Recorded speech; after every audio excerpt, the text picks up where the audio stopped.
آخری 10 دن میں لیلۃ القدر رکھی ہے، اعتکاف رکھا ہے۔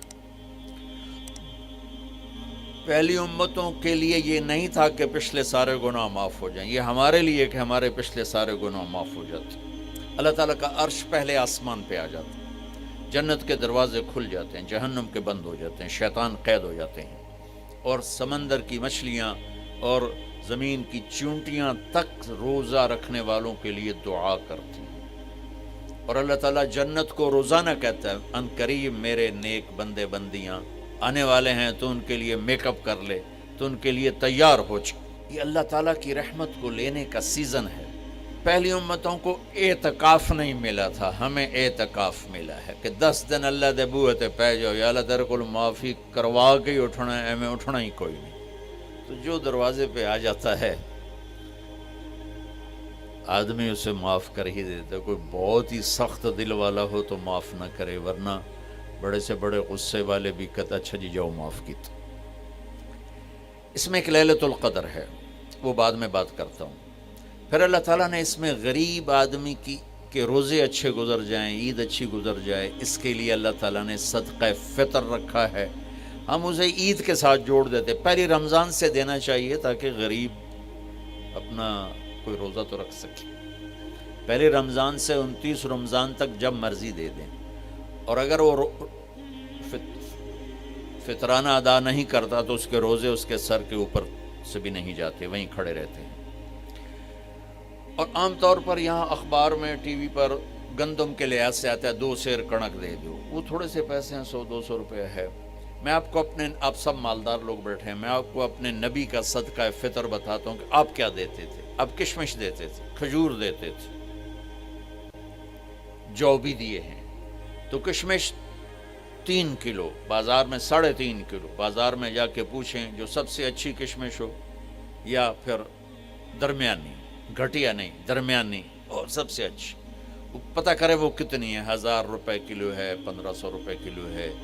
آپ کے گھر کے 4 افراد ہیں تو ایک گھر سے 6000 روپیہ غریب کو جائے گا۔ آج تو 6000 میں ایک ہفتہ نہیں گزرتا۔ تو اب سب سے عرض کرتا ہوں، ویسے بھی خیرات کریں، افطاریاں کروائیں،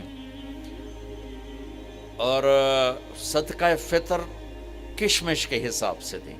یہ آپ سب بھائی بہنوں کی خدمت میں گزارش ہے۔ اللہ نے آپ کو رزق دیا، خرچ کریں، یہی آپ کے ساتھ جائے گا، باقی سارا ادھر ہی رہ جائے گا۔ لیلۃ القدر، انا انزلناہ فی لیلۃ القدر وما ادراک ما لیلۃ القدر لیلۃ القدر خیر من 1000 شہر تنزل الملائکۃ فیہا بإذن ربہم من کل امر سلام ہی حتی مطلع الفجر۔ ہم نے قرآن کو لیلۃ القدر میں اتارا، تمہیں کیا خبر کہ لیلۃ القدر کیا ہے؟ لیلۃ القدر 1000 مہینوں سے بہتر ہے۔ اس میں فرشتے اترتے ہیں اور یہ صبح تک رہتی ہے۔ لفظ قدر عربی میں اس کا ایک مطلب ہے قیمت۔ سبحان اللہ۔ تو اللہ نے کہا میں تمہیں بتاؤں، آپ سب تاجر بیٹھے ہو، لیلۃ القدر کی قیمت کیا ہے؟ 1000 مہینوں سے بہتر ہے، 1000 مہینوں سے بہتر ہے۔ اب 1 روپے پر 1000 نفع لے سکتے ہیں؟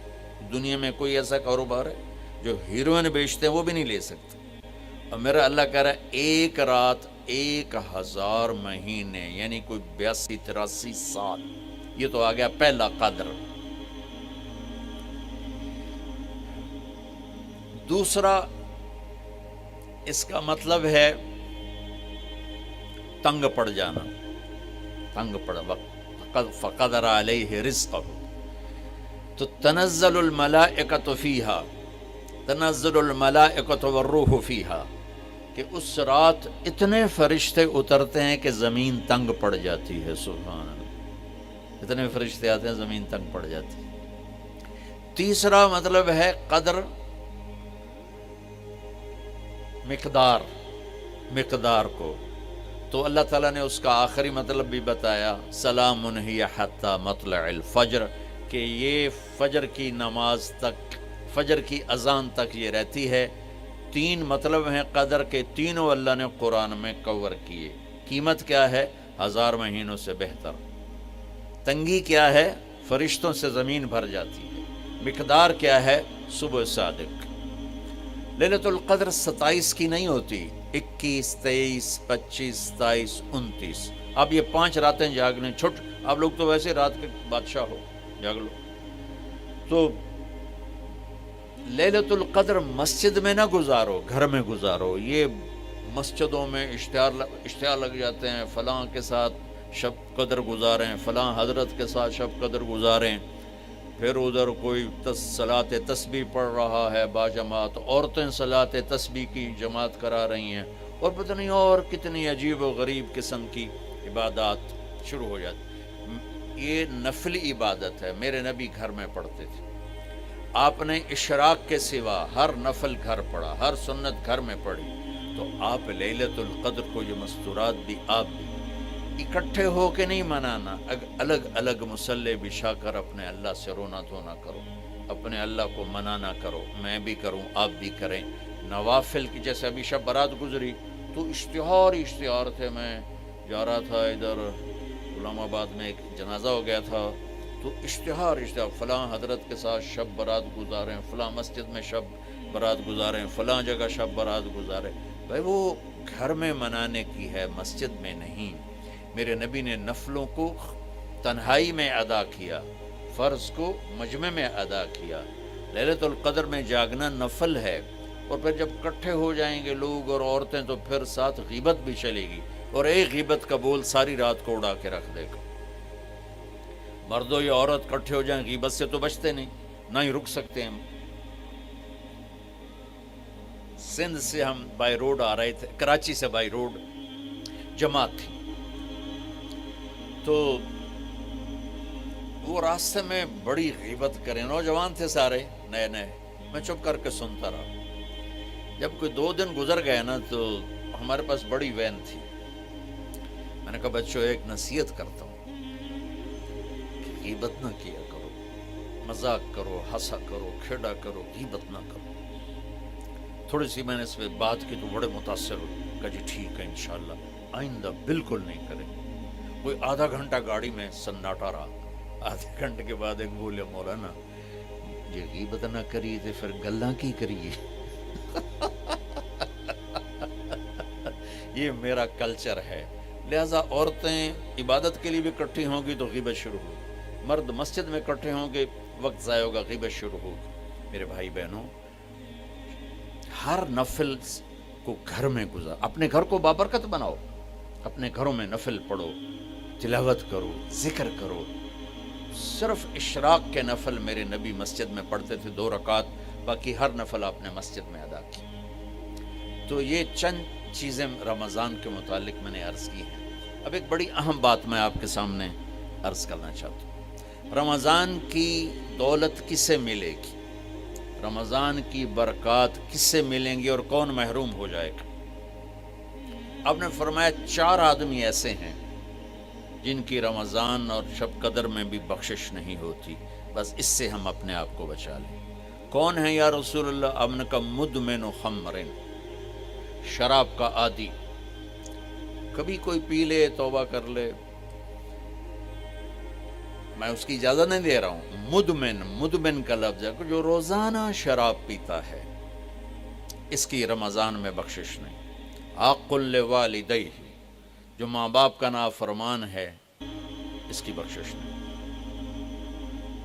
قاطع الرحم، رشتہ داروں سے لڑنے والا، اس کی بخشش نہیں۔ المشاحن، دل میں بغض رکھنے والا، اس کی بخشش نہیں۔ ہر وہ چیز جو میرے آپ کے لیے نقصان دہ اللہ نے حرام کر دی، ہر وہ چیز جو میرے آپ کے لیے مفید ہے اللہ نے حلال کر دی۔ سود حرام کر دیا۔ ہماری پاکستان کی معیشت نہیں، پوری دنیا کی معیشت ڈوبی پڑی ہے، سارے ملک قرضوں پہ چل رہے ہیں، سود نے پوری دنیا کو تباہ کر دیا۔ تو میرے اللہ تعالیٰ نے، آپ دیکھتے نہیں، میرا اللہ کہتا ہے فَأَذَنُوا بِحَرْبٍ مِّنَ اللَّهِ وَرَسُولِهِ، اگر سود نہیں چھوڑو گے تو میرے اور میرے رسول مل کر تمہارے خلاف جنگ کریں گے۔